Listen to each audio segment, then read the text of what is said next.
Hello everyone. Hope you all know about roller coasters but don't know much about the history of the roller coaster.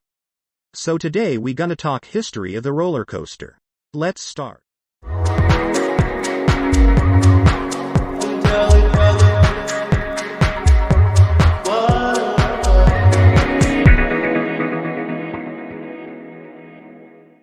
The DNA of roller coasters traces back to the mid-60s when the Russians developed ice slides, a very simple form of gravity-powered thrills, a thrill-seeker's guide to the ultimate scream machines and senior showrider for Super 78 Studios, an attraction design company.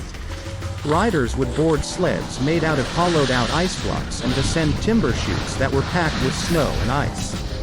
The Russian ice slides were popular among the aristocracy, including Catherine the Great, who commissioned one of her own.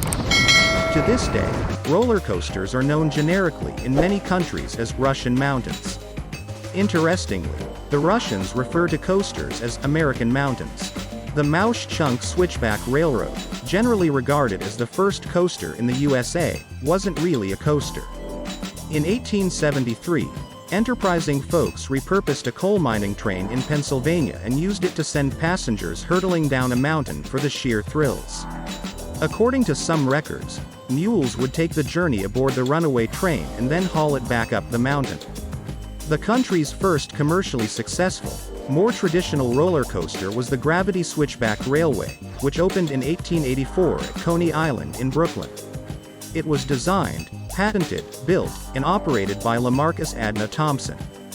While he didn't invent the concept, Thompson's ride was so popular, he is considered the father of the roller coaster. He was charging a nickel a ride and making $600 a day. Other entrepreneurs took notice of Thompson's money train and quickly rolled out their own rides.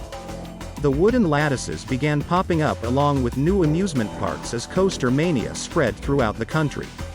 In the early 90s, the ride's golden age, there were as many as 2,000 of them.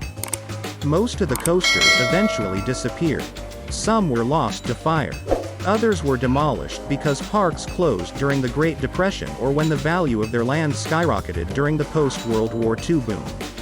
Wooden coasters continued to be built, but steel ones quickly overtook them in numbers and popularity.